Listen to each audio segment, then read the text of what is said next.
Sweet.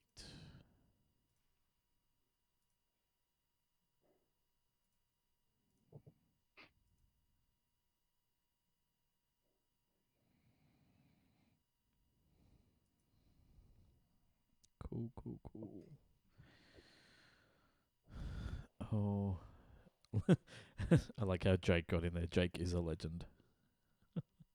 Did you see Yeah. that? That's pretty It's wondering funny. where that came from. I don't think we had anything go Thought it up might on. have been related to something. Yeah. I don't think we had anything go up. Okay, cool. Nothing went up on the site. Sweet. Alrighty, let's kick things off.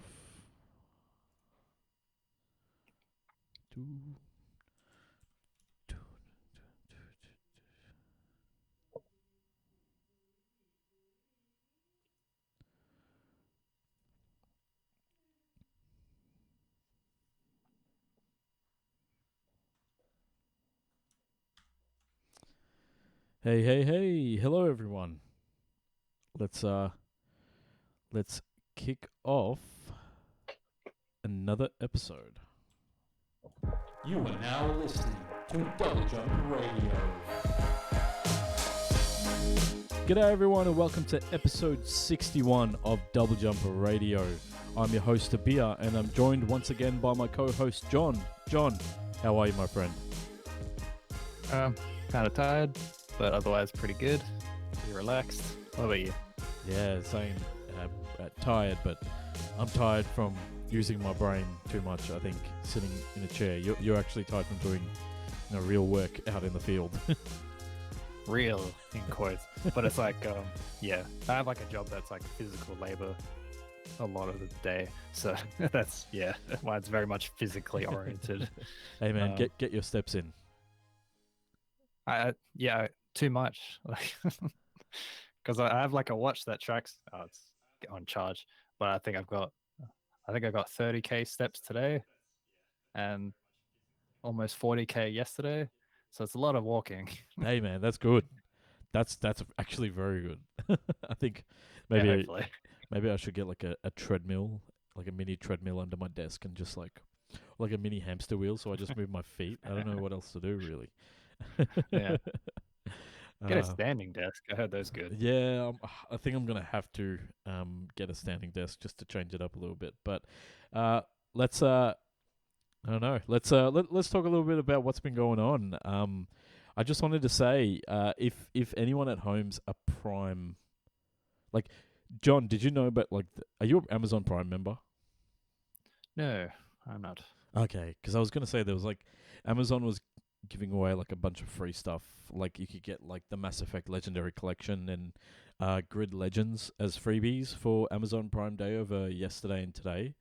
So yeah, I wonder if any of our listeners managed to nab any really good like gaming deals, especially because I think there's some deals on like controllers and headsets and stuff. So yeah. I got two. I bought 2 games yesterday on like mild discounts because I thought it was worth it. Because I got Metro Prime and Super Mario 3D World. You know, the one with the expansion attached that we had a review of. Yeah, with the one that also has Bowser's Fury. Yeah, that one. Yeah, so I got that. One I bought that as well. ages ago. I haven't played it yet because I hoard. Yeah. What was I saying? Oh yeah, so I got it for like $50 each, which is like for a Nintendo game. That's that's pretty good. Yeah. And that's $50 Australian, which I think is like $30 US, maybe 35 or 20 maybe. It's pretty. Who knows? Like $3. Yeah. But yeah, no, that's good, man. Did you get them off Amazon or did you like get it off like EB Games or something like that? Oh, like Amazon because it's like Prime Day and stuff. Yeah. Oh, that's good. It's good that they extended those offers to other people, not just Amazon like Prime members. Oh, yeah. That didn't really show up much when I was looking at. Maybe I missed something. Now that they mention it, but clearly the promotions didn't work to get you to sign up. Yeah. Let's move it away from shopping to news, and let's talk about the big stories from this past week.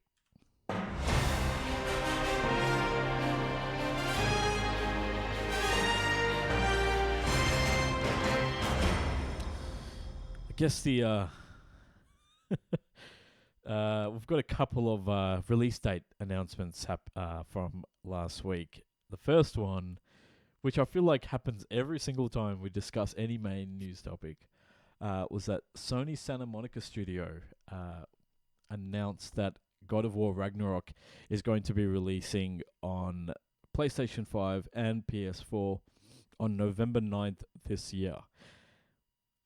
It's so when there were rumors about they're meant to be an imminent kind of announcement, I guess maybe that got something. Maybe a bee got under the bonnet and just started causing havoc. And yeah, I don't know. Maybe Sony and Santa Monica Studio had to rush to kind of like announce something. I still think it'll be delayed, but at least I've got a date out there. Yeah, I don't know. Like they've been every time it comes up, everyone involved seems to be so sure it's coming out this year.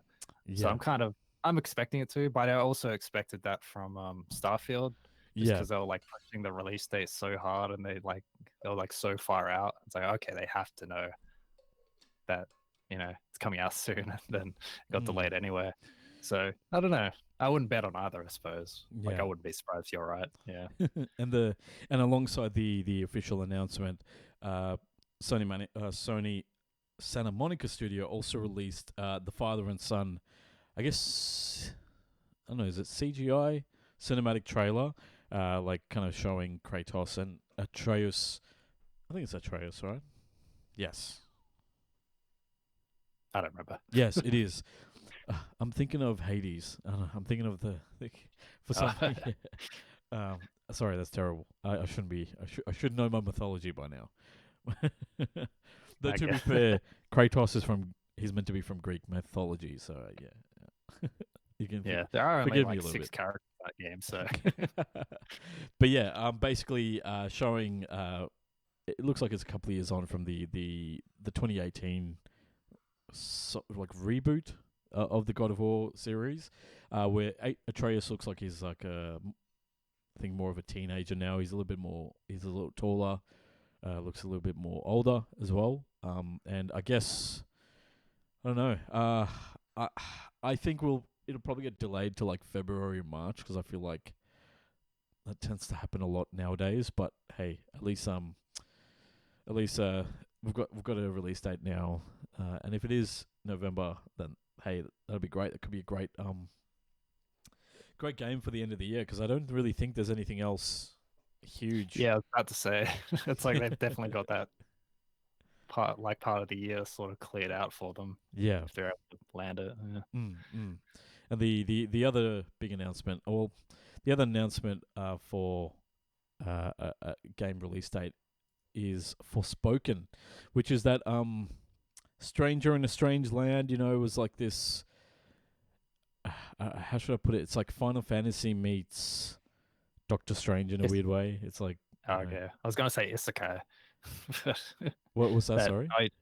Isekai, that like anime fad of like video game players getting transported into that one. I didn't know there was a name for it. That's actually pretty cool. Okay. So Luminous Productions, which is the developer, and Square Enix, which is the publisher, took to Twitter to announce that they'd push back the release date of Forspoken to January 24th, 2023. The interesting thing is that usually when these decisions are done, they usually are for the reason of, we need more time to polish the game, or we need more time to make sure the game is of the best quality. There's nothing like that here. Essentially, the language here is very interesting, because the wording is, quote, as a result of ongoing discussions with key partners, we have made the strategic decision to move the launch date of Forspoken to January 24, 2023. All game elements are now complete, and development is in its final polishing phase. So, I wonder if this, because it sounds like it's not a technical reason for it to be pushed back, it's a business reason.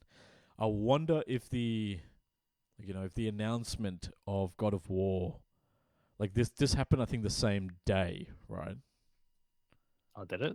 Yeah. I didn't notice. Yeah, it happened. 11:30 Australian time on July 6th. So, and God of War that was announced at that same night as well. So I wonder if they're like, okay, you know, we're we're also a third-person action game. You know, we we're like mainly a single-player component. Do we want to go up against God of War on the PS5? What was it originally booked for November? I thought it was October, though. I guess it's close enough. Yeah. Way. Yeah, it was. Yeah, I think it was like the end of October. But Okay, yeah. that is pretty close. Yeah. So I'm just speculating there. None of this is confirmed at all. But yeah, it's just interesting because the wording that like all the game elements are now complete, and there's some final polishing, which is fair enough. Like you can make a game go gold and still do polishing work, right? But the fact that the company's actually said, we've had a decision with our key partners. It just Well, yeah. what if key partners are the game developers? Like and the strategy element is this game isn't finished. maybe.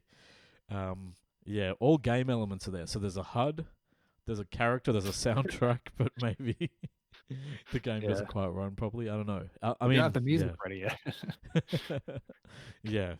I mean, I guess the argument against that would be like, oh, but this is PS5 and PC, whereas God of War is PlayStation only. But if you're a mum and dad or someone buying buying an action game for Christmas and you had to choose one game, you'd probably go with the game that you already have heard of, rather than this, which is like,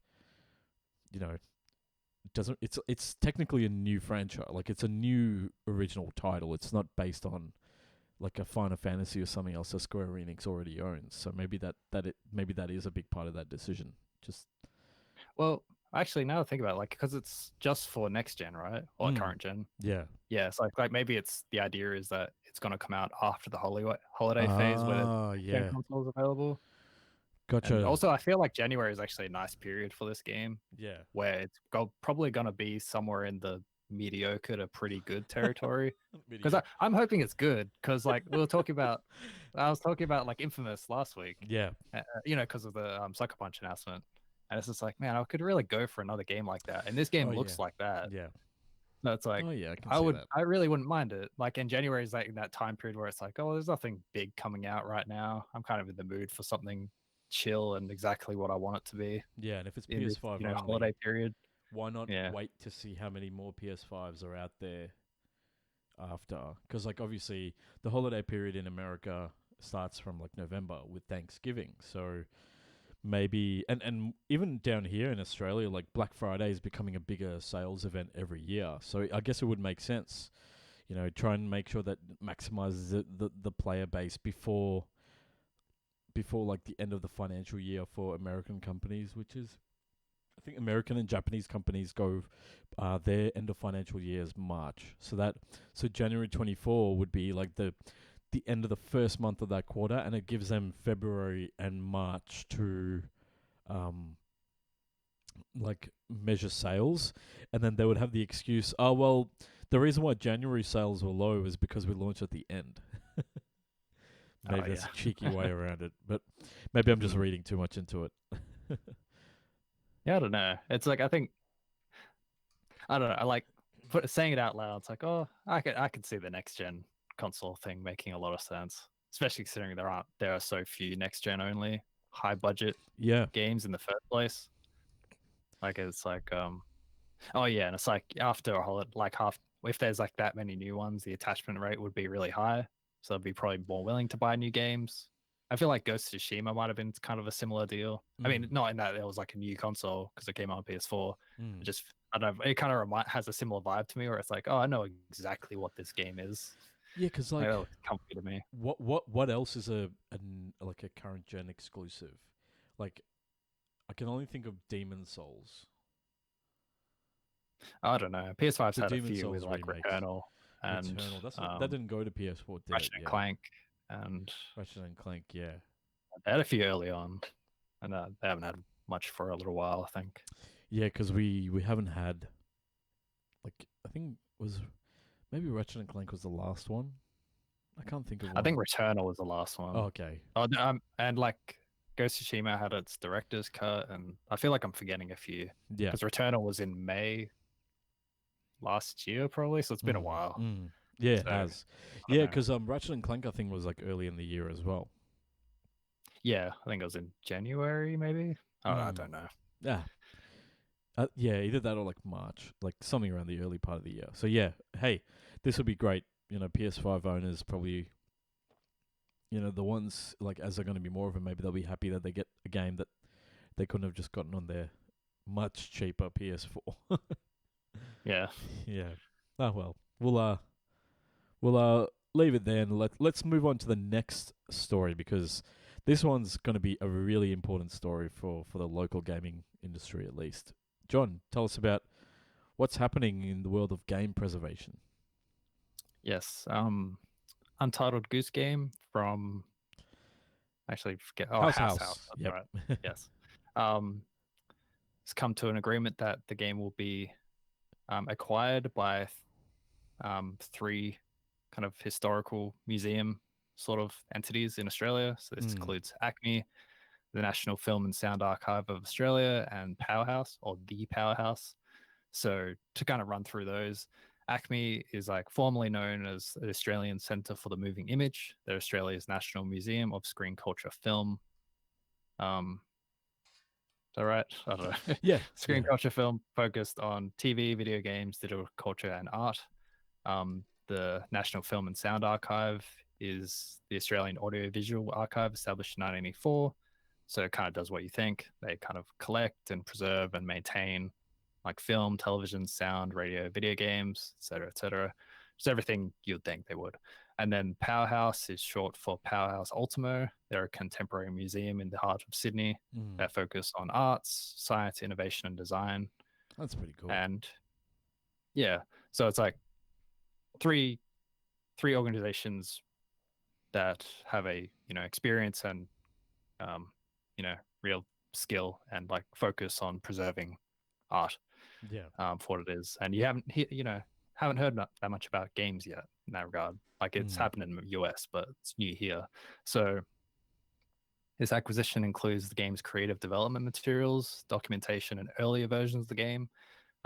These early versions are meant to illustrate how ideas for the game formed over time as it was developed. So the idea is to kind of preserve Unnamed Goose Game as a kind of key part of Australia's creative history in regards to video games, especially because, like, our history in video games is like long but relatively sparse, I would say, especially over the last decade. It only becomes like well known occasionally. Yeah. Even though obviously there's always development all the time. So as part of as part of this acquisition, the co-director of House, Michael McMaster, made a statement that said, quote, "We at House are humbled to see our work join the collections of ACME, NFSA, and the Powerhouse.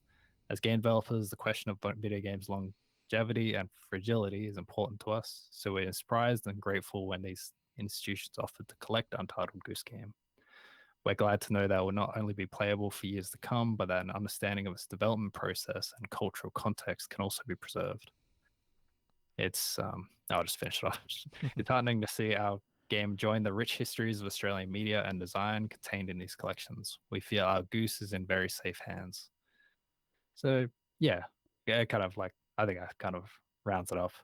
It's like Untitled Goose Game is being preserved seemingly forever, which is I think is a really cool thing for that game to have happened to it. Yeah. Especially since it's still a relatively recent release. It only came out in 2019.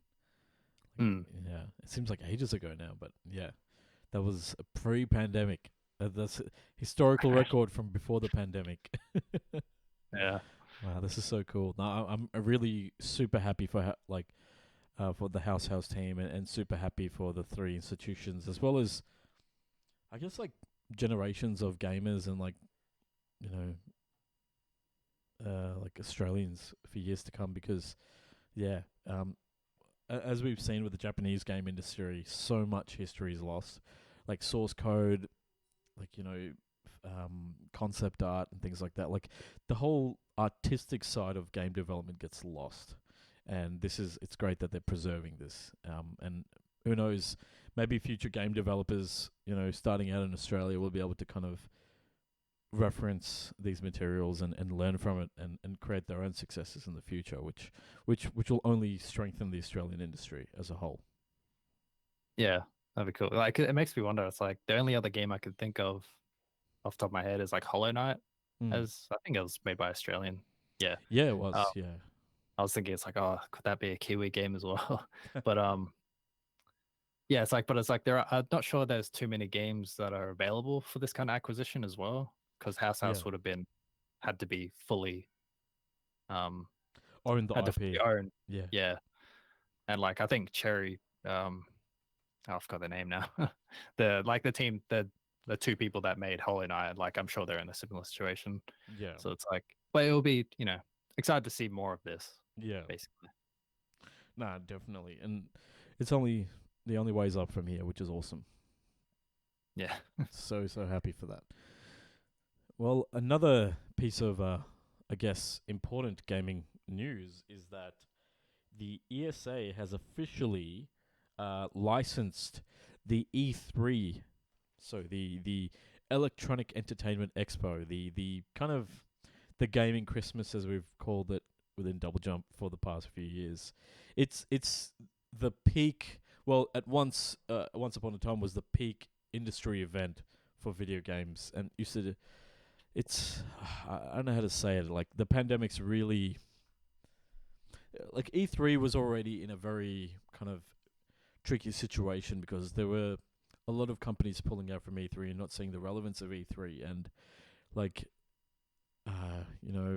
having much more scale back events during the pandemic years and not even running this year kind of hit home the fact that, hey, all these other events that are happening around it, like Summer Games Fest, kind of more than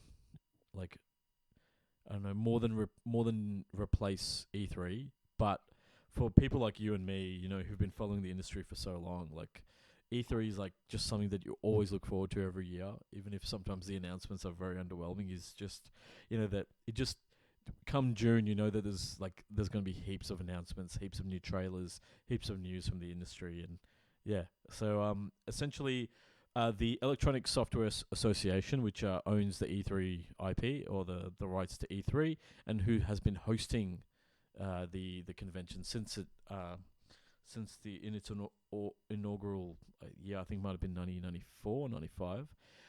Basically, the ESA has licensed ReedPop, which is the company that runs PAX, Eurogamer Expo, or EGX, sorry, Star Wars Celebration, and New York Comic Con. Like this company is a juggernaut when it comes to events management.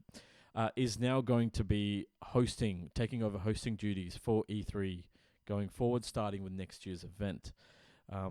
It's important to note that the news that we're reporting on comes via Video Games Chronicle, which is which is part of the Gamer Network, which is owned by ReedPop. So websites like Eurogamer, GamesIndustry.biz, Video Games 24/7, Rock Paper Shotgun, Nintendo Life, Push Square, and VGC are all part of this network. So it'll be interesting. Like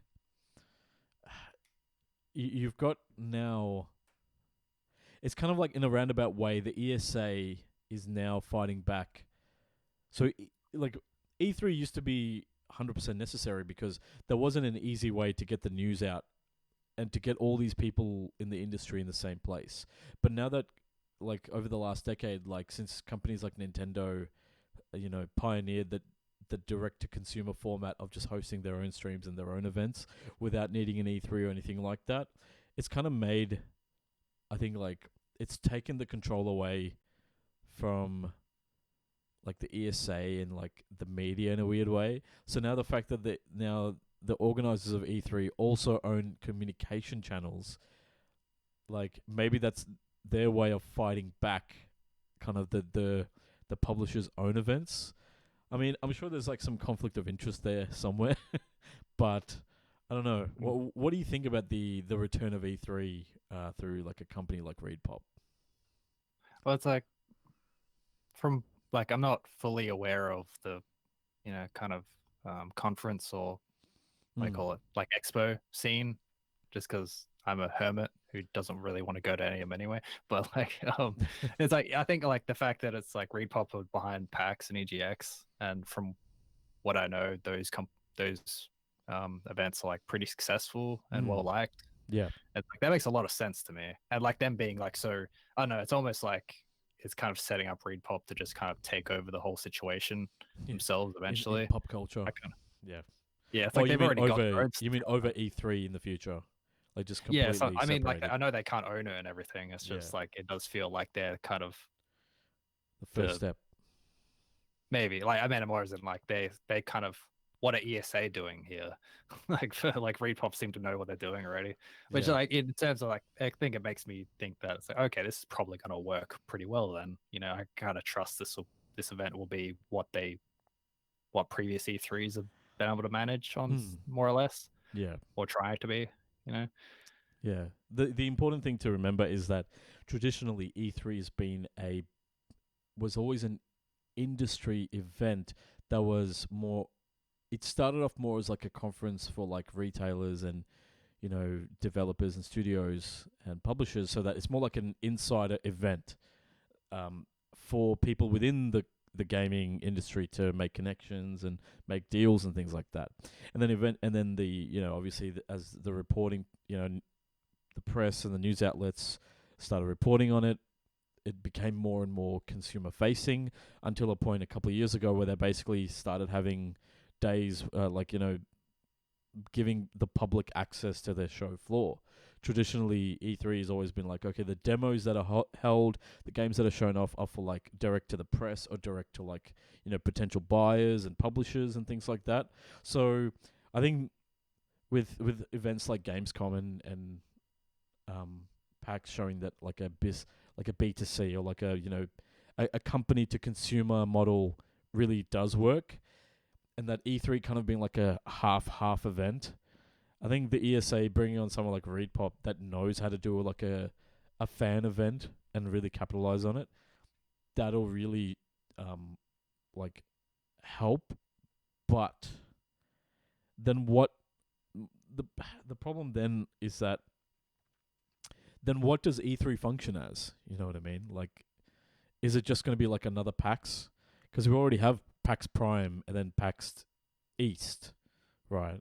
So there's already an event in California that has a lot of these same games showing. I guess it's like maybe to kind of retake the mantle sort of the biggest one. Yeah. That's like I mean, a Gamescom is also a big one, but like E3, I think is worldwide regarded as the one with like the most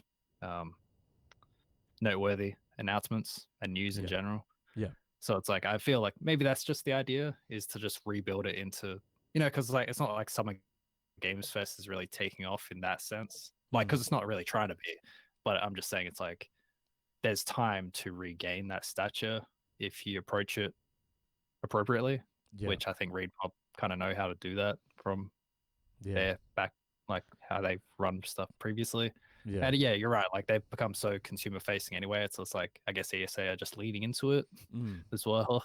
Like maybe. bring on the experts. Yeah. Yeah. One thing to add is that ReedPop's head of games B2B, so business to business, Christopher Dring, he says that he's been involved in discussions about E3 going forward.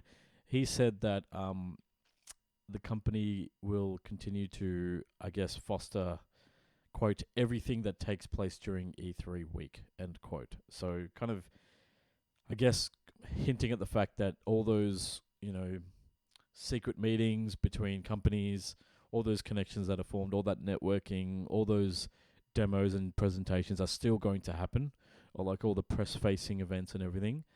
So it's like those will still happen, but it'll be interesting to see as like the logistics of it, how they're going to handle everything, especially with like Summer Games Fest happening at the same time. And then what if EA comes back and does its EA Play events again? So it'll be Yeah, it'll be a crowded month again, which is good and bad. I think. Yeah, like it kind of makes you wonder. It's like I wonder if any companies are sort of more willing to join an event like this Mm. after the COVID era. Oh no, Yeah. I mean not that's over, but like it's like yeah, like EA. It's like as far as I remember, their showcases have been like pretty forgettable, and like they don't really make much of an impact. Like maybe it's just because of the games they're presenting too. I'm sure that's a big part of it, Mm. but it's just like it's like would they prefer E3 to be around in a bigger way, especially if the other major publishers aren't a big part of it Yeah. anymore, Yeah. or refuse to be? It's like that platform is still valuable for smaller entities, or just entities that don't have that sort of For sure. footprint. Definitely. Definitely. Yeah, No, I definitely agree there, man. But hey, bring it on. I think it'll be fun. yeah. Welcome it back. It's like I've been cynical about it every time we mention it, Mm. just saying, etc. I won't go into it, but it's just like I'd rather it be around. I think like Yeah. I'd rather it come back in a bigger way, Yeah. just because I think nothing has really replaced it. And I Yeah. think like if the only thing that I feel that's replaced it or tried to is like video game awards, and that always makes me hate it. Yeah, Like the Jeff I always Keighley, the Game yeah. Awards at at the end of the year. Yeah, like that always makes me like so much more aware of how cynical I see games because it's Yeah. so whole. Like I'm not saying it like I don't know. I won't go into that either. It's just like I'd like E3 to be back where it was, where it's just a string of conferences that I usually care about most of them, Yeah. or like like the This- or yeah. like even just E3 itself has convinced me that I There's should care about prestige. them. Yeah, Mm. where it's like I don't know. Yeah, basically, I just want it back, please. No, I definitely want it back as well, man. But let's move from one huge announcement to a couple of rumors that might pique a player's interest. And the first one is, more news from the Titanfall / Apex Legends universe. John, tell us about the latest rumor. Yeah, so I think you would care more about this than I do, but I'm going to go over it anyway. So, Respawn Entertainment, known for Titanfall, Apex, they made that Medal of Honor OVR game once, and the Star Wars games, the recent Fallen Order. That's right. Academy Um, Award winning game studio Respawn Entertainment. yeah. Yeah, so it's been currently revealed via a job listing that they are working on a new first-person shooter set in the Apex Legends universe, which is therefore based in the Titanfall universe because those two are one and the same. Yeah. A Weird senior wording. systems engineer. Yeah, well, I think there's a sense in it, but we'll get into that. It's like this job listing is for a senior systems engineer for a game described as quote Apex Universe FPS incubation project, and the listing confirms that it's a single player FPS set in this universe, and it's currently in the works at Respawn. So yeah, so it's following the news along. Respawn's been working on something single player for a little while. Like people have been aware of it. It was kind of I think most people assumed it was probably something Star Wars related because they are working on that as well. Yeah. As was announced a couple months ago, whatever it was called. Actually, Fallen Survivor or something. I don't know. Star Wars Jedi Survivor. Survivor. Okay, I think Fallen Survivor makes sense as well. But it's like, yeah. So this also follows Respawn constantly shutting down rumors of Titanfall 3 because they pop up every so often, over and over again, because people really want it. Yes. Yeah. Yeah, and then there was also the news that exactly 2 months after there was a tweet in June 2021 mentioning the new single player project that people assumed was Star Wars. Respawn also hinted that Titanfall's story isn't entirely over. So I don't know. I can kind of see there's a lot of mixed messages if people follow this closely. That sounds frustrating from the outside. So yeah, also to note how much crossover there is with Apex and Titanfall. So Yeah. a lot of Titanfall 2's single player campaign, like a lot of stuff from it has been carried over into Apex. Yeah. So a couple of characters, Ash and Blisk, they debuted in the Titanfall series first before Apex.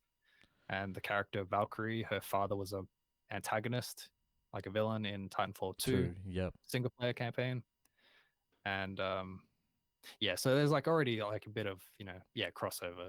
Mm, So for sure.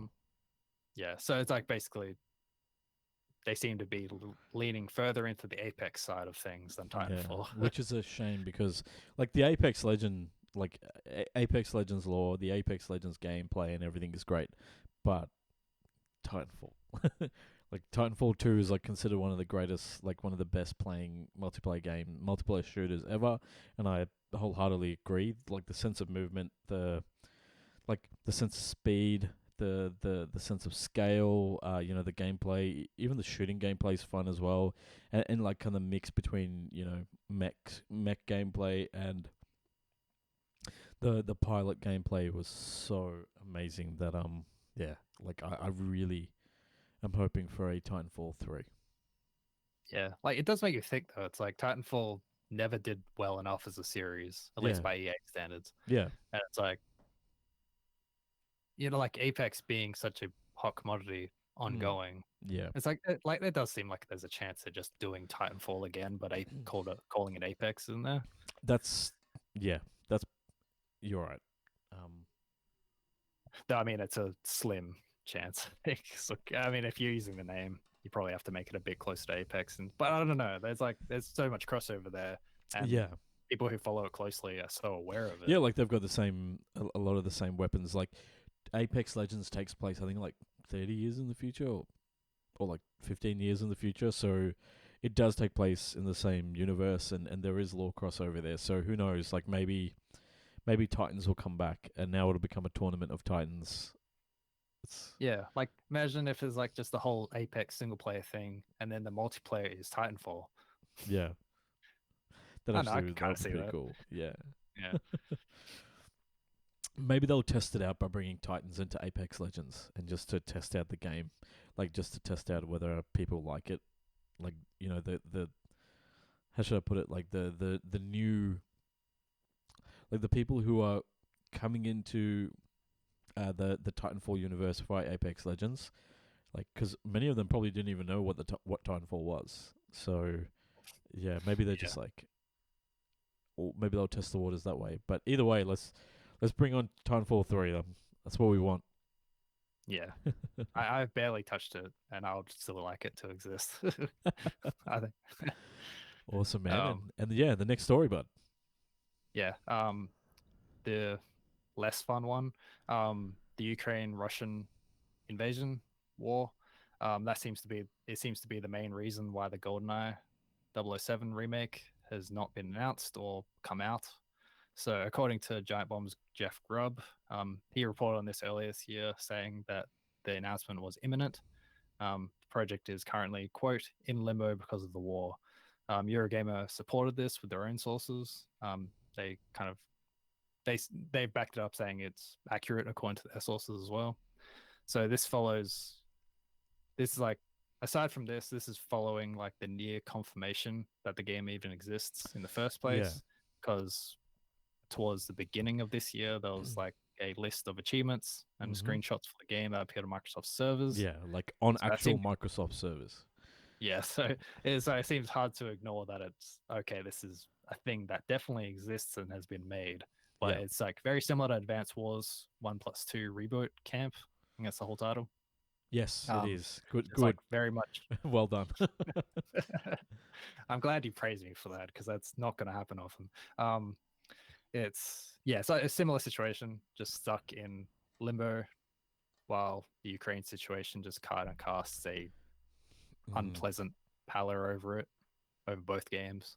Because the GoldenEye story is very centered around Russia, Yeah. I think, and like it has It's a several Cold War. landmarks. It's a very like the movie came out in 1994, and the game kind of echoes like the movie's levels and like the story. And yes, it's very much of the Cold War James Bond era of espionage and story. Yeah. Um, yeah, so I don't know, I'm curious to see what it actually looks like. Although I actually haven't seen those screenshots, so I should just look them up really. But I don't know, it's kind of, I wonder if this is happening to any other games at this point that we're just not aware of. It could be. Yeah. That's A the lot of thing. guns in video games Yeah, like and war. it'll be interesting because like we're meant to be getting Call of Duty Modern Warfare 2, and like the original Modern Warfare and Modern Warfare 2 also like there was literally a level where you called No Russian where you infiltrated the Russian, like a Russian terrorist organization. So it's like yeah, I don't know, like it's weird that like I think a game like Call of Duty I see making more sense to be delayed, whereas like a game like GoldenEye 007 is like so campy and so like people just, I don't know, maybe they're afraid of headlines talking about this game glorifies violence against Russians. Or, you know what I mean? I don't understand. Yeah. I I don't guess it's entirely like, understand the I fear. guess the whole point is just like we don't want people to think about it at all in association with our products, which Yeah. seems excessive, Mm, but mm. I guess everyone there agrees, or Yeah. at least enough people. I don't know. It's just, I mean, Yeah. yeah, I don't Who knows? Like maybe it's like the rights holders, because the game was developed by Rare, which Microsoft now owns, but it was published by Nintendo. So there's like a shared license there between Rare and Nintendo. And then like let's not forget that I think EA then got like the James Bond license for video games, and then Activision got them. Because we've had multiple games titled GoldenEye before, um, Hmm. and we even had like one like remake that was, as far as I'm concerned, like as far as I remember, not very well received, but starring Daniel Craig on like the 360 and a PS3. know. Yeah, I remember I think it was called Rogue Agent, something like that. And there was like a GoldenEye on the DS. I remember that as well. So who knows? Maybe like like whoever, like, because I know MGM I think might own it, like, and Yeah. then that's And owned now by Amazon. Amazon. So Yeah. and like the families of the creators, like the Broccoli family and stuff. Like there are a lot of, it could who knows? It could be something coming from the rights holders saying, "Hey, we don't want the James Bond brand associated with the war in Ukraine. Yeah, Let's wait maybe. for the, well, I was going to say the news to die down, because who knows when the war will end." But unfortunately, like, whenever like the situation simmers down, hopefully soon, like that's when they might start talking about it again and officially announce it, because we haven't even had an announcement yet. Mm. Yeah, it's. I know. I guess in that way, it's like, oh, we might as well just get rid of it because it's like because there's been a couple. There's been news like that coming out of Rockstar the last couple weeks about like them just like shuttering GTA 4 and Red Dead 1, Mm. like remasters, Yeah, and I think there's another one as well. Oh yeah, Red Dead 2's next gen ports as well. Apparently, yeah, those have just been cancelled internally. We didn't even hear about them existing. yeah. They just And kind it's of like, surfaced. Yeah, I don't know, man. It's yeah. I guess hopefully we'll find out by the end of the year exactly what's happening. Like, I'm not expecting anything to be announced at like Gamescom. So yeah, yeah, we'll see. We'll yeah. I bet we won't hear about it till next year, given everything yeah. that's going on. Yeah, but one last piece Mm-hmm. that I've put in the text chat, maybe that we Mhm. haven't got on the show notes Mm-hmm. that I should have remembered. There was also, it's probably fake, so we'll go into it more if it's ever confirmed. But there was like a kind of image of a kind of press, like a like a, what do you call it, like a PowerPoint slide, Mm. being kind of doing the rounds of apparently a leak from The 2011, the Bandai original Namco. 2011 remake that was for Xbox 360. Is that the Oh one? no, no, so, no. Like, sorry, it's like a whole new topic. Sorry, Oh, it's a okay. whole new news story. Oh, okay. Fair enough. Tell me. Yeah, yeah. So in the last, I think it's yesterday or the day before, there was a kind of rumored image, whatever you call it, like a leak, but it seems to be fake again. But it's of a Oh, like okay. picture of the current um release schedule for next year for Bandai Namco, with like a number of games listed that have not been Gotcha. announced. Yeah. Um, Okay. there's numbers. There's a few reasons to feel they're fake. I have one in particular that just looks wrong to me. But it lists so it lists Armored Core and Dragon Ball: The Breakers, the multiplayer game Can for early I? next year. May I Yep. guess? I'm guessing that the one that you think is going to be fake, that you think is unlikely, is it Code Vein 2? Or is it Armored Core? No. No, it's the Dragon Ball Fighters one because Or the the logo Super looks version? very put together to me, like very thrown together. Though I guess it could be. It's just everything else looks really final, but it's like anyway, I'll just run through the list. Yeah. I'm not sure we should talk about it that much anyway, but well, I mean, It's a fun rumor. enough. Yeah, it's a fresh rumor, hot off the presses. Yeah. Yeah, I've got it up on screen so folks at home can see it as well. The list there, Okay, cool. but It's yeah, like, it looks so official. first quarter, Armored Core and Dragon Ball: The Breakers. Second quarter is Little Nightmares 3, Dragon Ball Fighters Super, and Digimon Story Cyber Sleuth 2.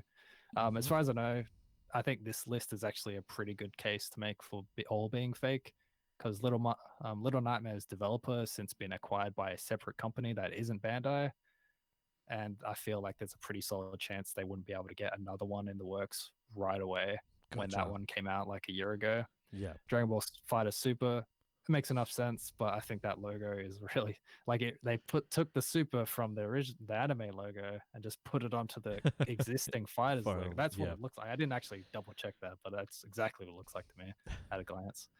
And Digimon Story Cyber Sleuth, apparently that is like completely in conflict with current knowledge of where the Digimon series game series is at. Like Yeah. this is not meant to be the next one. Mm. And then for the third quarter, Elden Ring, Barbarians of the Badlands, Tales of Ascension. So that and that Tekken would be 8. like DLC for Elden Ring. Yeah, Yeah, assumedly. not a new one. I don't think it'll happen this quickly. Sorry. No, I wouldn't think so.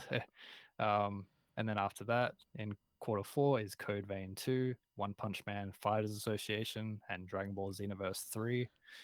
And you miss I think you're right and about Tekken 8.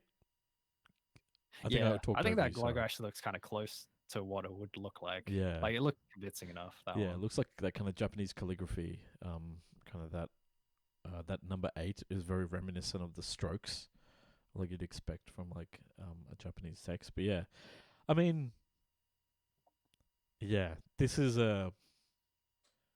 There's a lot of Dragon Ball in here. Is there? Oh yeah, Yeah, there's. the 3 games. Like I mean, if this is true, like we know Tekken 8, I think is in works. Like I think that's been rumored for a while now, and we're due. Like Tekken 7, I think came out in like 2015, and then consoles came out in 2017. I'm pretty sure. So like yeah, it's been quite a while. Armored Core, there have been rumors about that, and Armored Core is like from the same developer that makes Elden Ring, so From Software.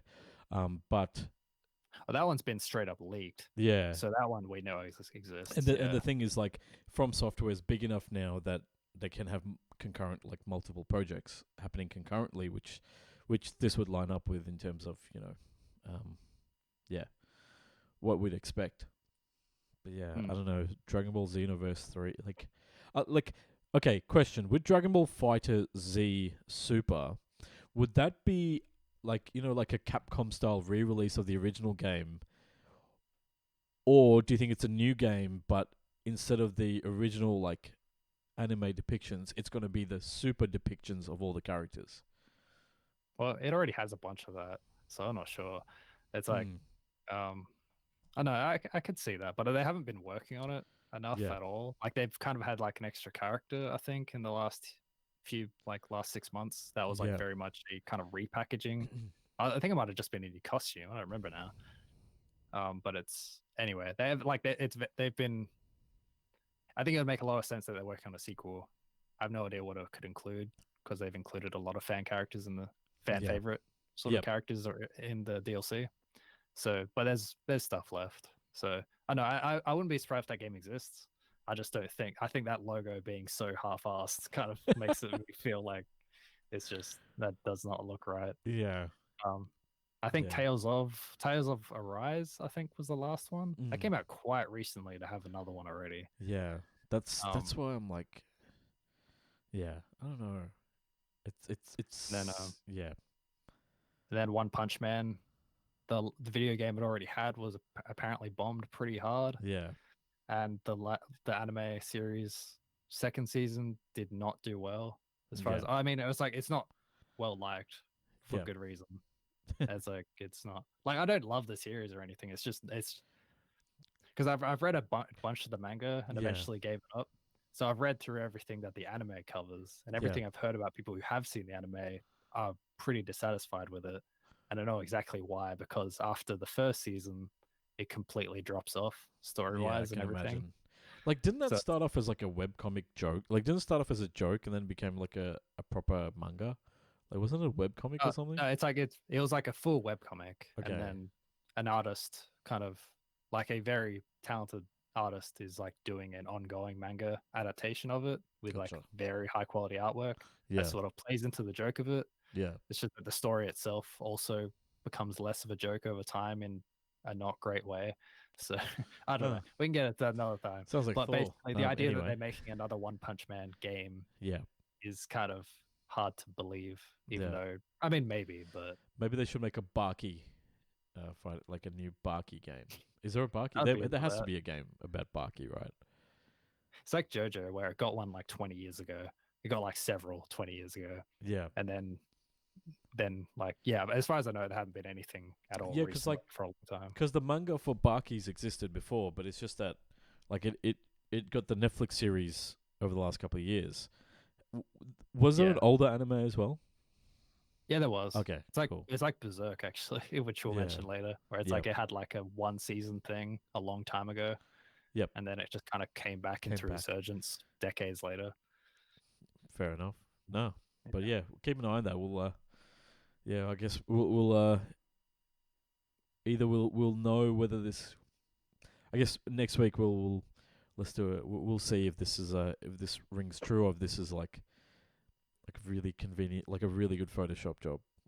Like, you know, Yeah. like they even got like the lines and stuff you'd see from a screen and everything. So who knows?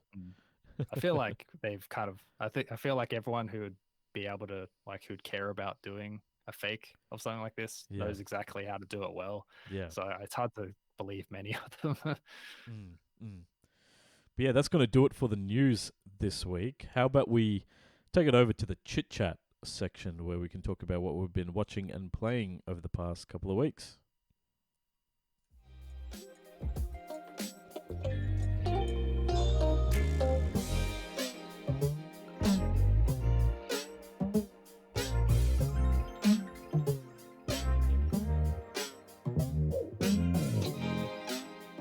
So, John, last week you wanted to talk about some of the games you've been playing, and unfortunately we ran out of time. But please, the floor is yours. Please tell us what you've been playing. I know Spyro was in there somewhere. Yeah. Yeah, so I replayed through Spyro 2 in a few days. Ripto's Revenge. Oh, sorry, Yeah. Ripto's Rage. Yeah, that's the US title, and Yeah. then there's like Gateway to Glimmer for Australians, which is Oh. what I am aware of. Ah, okay, gotcha. Yeah. Less violent. Yeah. It's yeah, so I played the original. I was mentioning to Abir before we recorded that like I kind of looked up a few of the NPC models that are in the remake at a glance, and it's like, man, I don't like them at all. Yeah. Like they're so ugly to me. Because you said that about, like, I think you replayed through the first Spyro recently as well, right? Like a few months ago. It's like an annual thing, right? Is it? It's like a tradition for you. basically. I replay it pretty often. I haven't played the first game in ages because I only have like strong nostalgia for the second and third games. Really? So I have played through the first one, but like a long time ago. Gotcha. And I remember not loving it just because for I don't know, probably a few reasons. But It's it was like probably too too late early. after Oh, sorry. What was that? Oh, so I was like, I just played it like too late after I played second or third ones as a kid, and I just didn't really care about it all that much. And probably It's like 2 and 3, because I remember 2 and 3 being really well received. So maybe like, because like Spyro 1 was still pretty early on in the 3D platformer genre, so maybe there was some lessons that was it? It's not Naughty Dog. It was Insomniac, right? Yeah. That they learnt and then they brought it over when they made 2 and 3. But yeah, what's it like playing it again? Oh, well, it's like that. Like being asked that question is always like recent news for me. But like I don't know, it's like I think I'm always like kind of surprised at how easy it is in a good way. It's like it comes from, because you mentioned like early 3D platformer era. And it's like I always think Yeah. of like Super Mario 64 and like Crash Bandicoot. Yep. Especially Crash, like those games Those are are pretty like, much in the same like couple of years. yeah, but it's like they're games that are like early on in trying to figure out how to translate 2D platforming gameplay into 3D, three dimensions, where I think I'm sure there's other games like Spyro, but like Insomniac kind of figured out that I think for these games, like, or at least that there was an audience for making a pretty easy one that's like just kind of like good to play, and it's more about atmosphere and just kind of satisfying collecting, and like nothing about it is like challenging, which I kind of really appreciate over time. Like coming back to it, like I just know it well too, so I wouldn't have much trouble with much anymore anyway. But it's just like yeah, it doesn't really get in your way of experiencing the game as you want it. Yeah. But you must like remember everything. Like you must know all the like the maps back to front and like where the enemies are, where the gems are, and everything, right? More or less, yeah. Because like I use always 100% it as well, because it really doesn't take a huge amount of time to do it. Yeah. But it's the third game is more trouble, which I'll replay probably kind of soon. But second game is very easy. Yeah. I wonder like if you played this and then played the remake, like the remaster. I wonder what you'd think. I wonder if anything got changed really. Yeah, if I'm ever able to play it for free, I'll play it. But every time I kind of contemplate it, like if it's on like the PS Plus like catalog or something like that, I'll probably try it. But it's just like I know there's been improvements to it. I'm not like against existing or anything. Yeah, it's just like against. Yeah, like I'm fine. Like I just it just political. Interest me. Yeah. Nah, fair enough. Because like very political. Because like I guess like I wasn't a PlayStation kid growing up. I was a Nintendo kid, and even then I only had like a couple of games. Like, so I'd be interested in playing it. Like I've got the that's the Crash Bandicoot. What's the trilogy called? Reignited is the name of the Spyro trilogy. So I've got the Crash Bandicoot trilogy, which I still haven't played because it's me and I just hoard. I've just realized I just hoard a lot of games, but just realized. What are you talking about? Yeah, like I really need to play my PlayStation. I'm just terrible. But yeah, sorry. I digress. I'd love to play this after I finish like the Crash Bandicoot collection. I'd love to, because it seemed like it was one of the few PlayStation games I remember that don't look bad. Like a lot of PlayStation games in my mind had all that, the wobbly edges and all that stuff. But yeah, I don't know. Had like the shaking textures and stuff. Yeah, I don't remember Spyro having that as much. I'll probably, I don't know. I don't have enough experience with PS1 game. Like, cause like I was the same. Like I had a PlayStation 1 as a kid, but I had like 4 games for it or something. Like I did not have many. And it's like, so like Spyro 2 and 3 mainly were the ones I, played a lot of. Yeah. But it's like, so I don't have much to compare to is my point. But it's like, I think it holds up really well. But I also think that of a lot of old games. So I'm kind of biased in how I see old low poly stuff, I think. But it looks really nice in the emulator, like upping the resolution and stuff. So yeah, I was happy with how it looked. Yeah, and the fact that it had like voice acting. Yeah, it's like, yeah, it is like a lot of voice acting. Yeah, you're right. It's like even like Tom Kenny, I think is his name. Actually, I probably got it wrong, but like the voice actor for SpongeBob, who's like very prolific in general. Yeah, he voices a bunch of like NPCs in it, or at least a couple. I don't quite remember, but he plays like no, more than a couple. He's just like it's always like certain worlds where he like plays everyone because they're all like kind of the same NPC. That's always nice. Yeah, no, I've got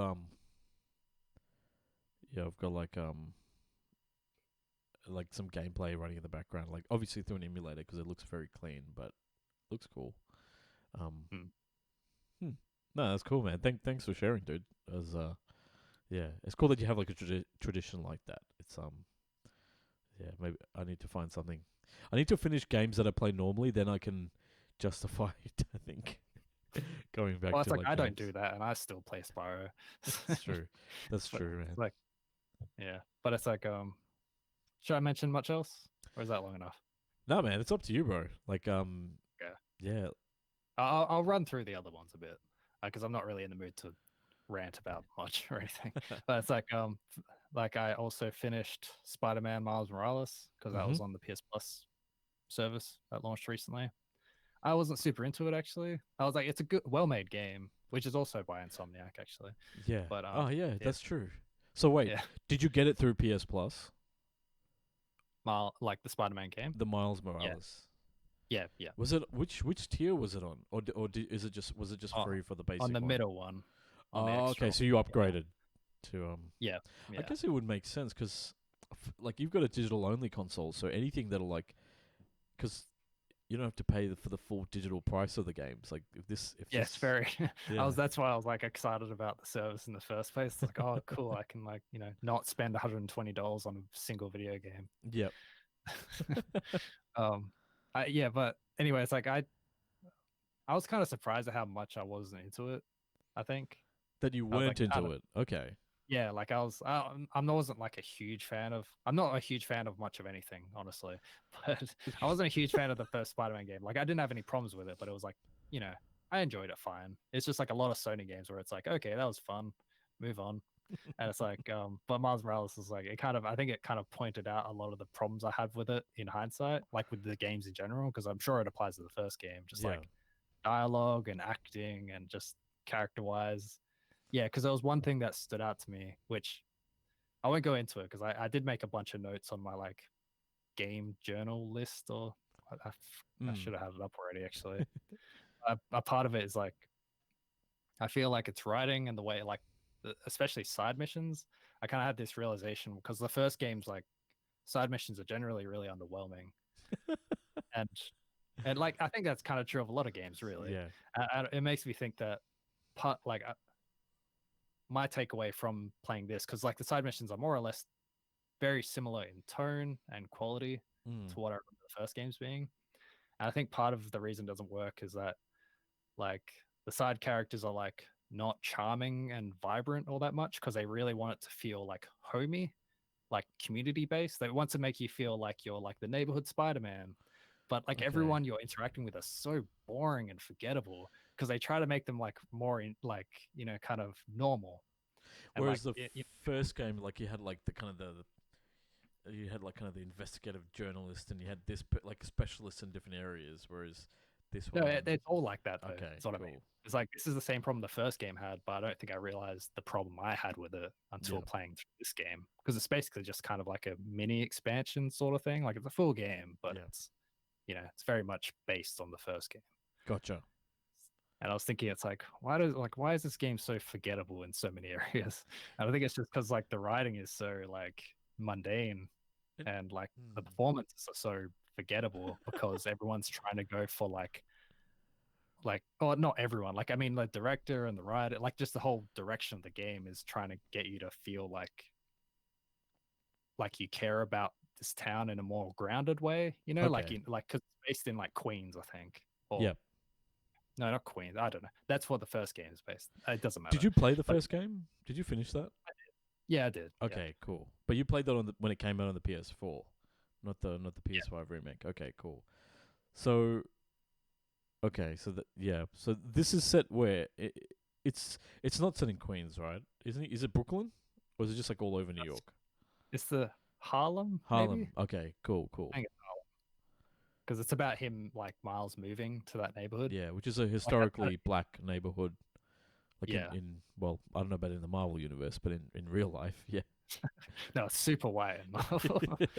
It's, no, like there is a big focus on diversity, but I think it's like it really comes at a cost of trying to create memorable or like truly endearing sort of personalities and characters. Like you have like a whole thing. I don't know. Others will feel differently. Yeah. But that's how I thought. So how does this depiction of, because like the Miles Morales, like, because I read the Miles Morales, like some of the Miles Morales comic books when he first debuted, and it was cool, like kind of having he was like mixed race, he had an uncle who was a criminal, and like kind of it was kind of like that Green Goblin thing from like the first Spider-Man, where you know that this person's a villain, but you can't really do, like you kind of twisted about it because it, you know, if something happens to them, it'll affect people close to you and stuff, right?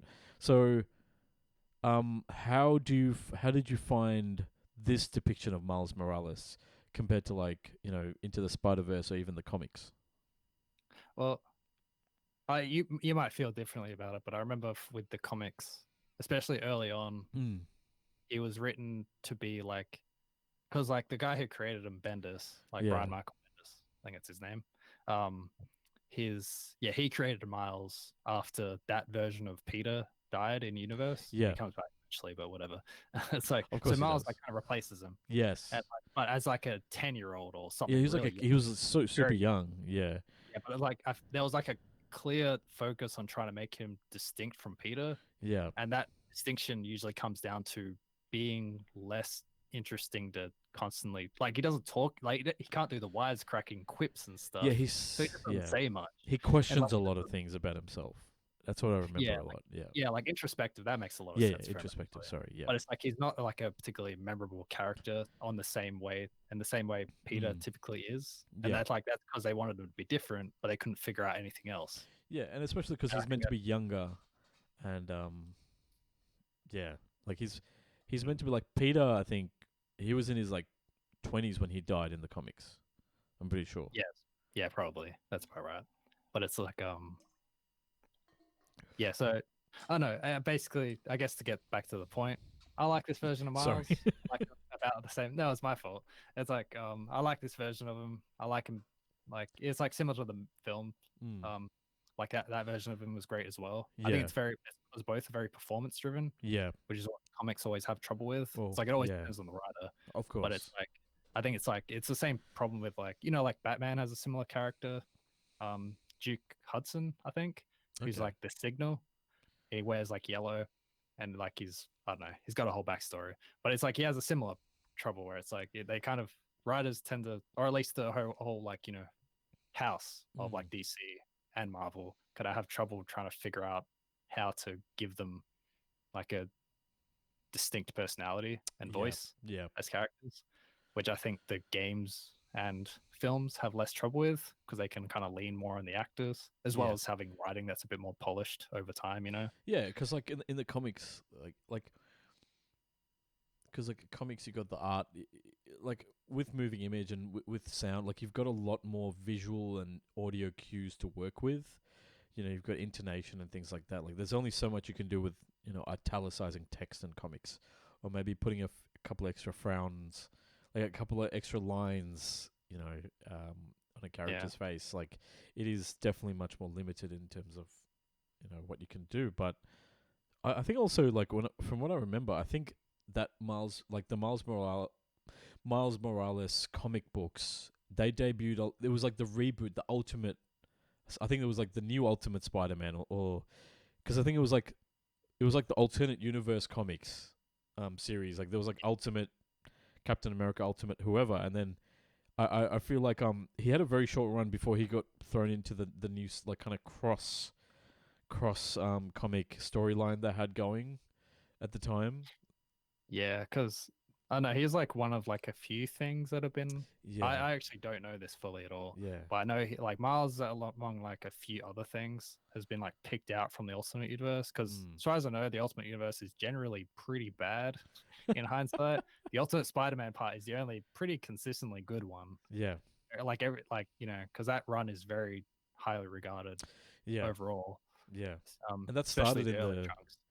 in the 90s because that was like the Spider-Man of the grunge era, because like the ultimate, like the Tobey Maguire Spider-Man, when I think of it, is more based on the Ultimate Spider-Man from like the late 90s, where he was Yeah, maybe. he was a lot more quiet and nerdy and like I don't know, questioning a lot, and then it had it had MJ, whereas like the Spider-Man of Andrew Garfield is more like the Amazing Spider-Man, like the original Spider-Man. The very quippy. Like he was a lot more quippy than the Tobey Maguire Spider-Man. Let's be honest. Yeah. Hmm. It's like yeah. So I don't know. I think to get away from that, I guess. Sorry. Oh yeah, Yeah. that no, it's not your fault, Abir. It's mine. But it's like I just love all this stuff. Like oh yeah, no, it's like he's awesome. I was gonna say, oh yeah, like the problem with like Miles being, I was gonna mention earlier, it's like Miles being like improperly written in comics is like still a recurring thing. Because there was like a thing a few Really? weeks ago where there was like there's a current, I think it might be wrapped up now, I don't know, but there's like a current What If series about Miles, Hmm. whereas like he's basically playing like a different, like he's got like a different origin. He's playing a different Marvel hero every issue. That's basically the idea. And it's like the latest one was Thor, and everyone collectively agreed it was very racist because apparently the other ones are quite good, but that one is like, it's like someone, it's like is apparently it's a Latino man who wrote it, but he clearly isn't all that qualified to write a black character in a black Yeah. neighborhood Yeah. without it veering into racist stereotypes or just undertones at least. Yeah, because And like, it's like, yeah, I can see that, especially because and I like, guess a yeah. lot of it, yeah, I guess like a lot of what I'm saying is like white, like comics writing is really white still, Mm. and having a character like Miles is so can lead to such problems consistently because white writers don't know how to do these things well Yeah, necessarily. and even a Hispanic writer may not know because, like, as like if you're viewing, say, the character, a black character, like, or the black subculture through a lens, like the the typical white view has a set of stereotypes, but then viewing it from a Latinx perspective also has its own stereotypes and impressions. So if you that I guess that's why, like, yes, it's diversity, but it's not in the right way that does it justice. Yeah, Yeah, but but I can I see don't know. that. But yeah, Enough of that I haven't read tangent. it, so I can't I'm give like yeah. more I'll, input on that. yeah. I'll just wrap up by saying this game version of Miles is like so overpowered, Oh, even really? compared to normal Spider. Like, because he's like, it's really kind of, it's almost like startling how much powerful he is. Because it's like, you don't remember how in the comics, which Hmm. I think is still true, is that he has like venom powers. That's like, like a kind of actual like spider venom shock is the idea, Yeah, because it happens very early on too. Like he's always had it, like and he can go paralyzing. invisible. Yeah, Yeah, paralyzing. That's a better way to say yeah. it. The Yeah, like invisible one I never understood. Though, is that a spider thing? Like two spiders, camouflage maybe? I don't know. oh, I don't know actually. Yeah, Yeah. but it's anyway. That was the two powers he had, and this one he has the invisibility as well.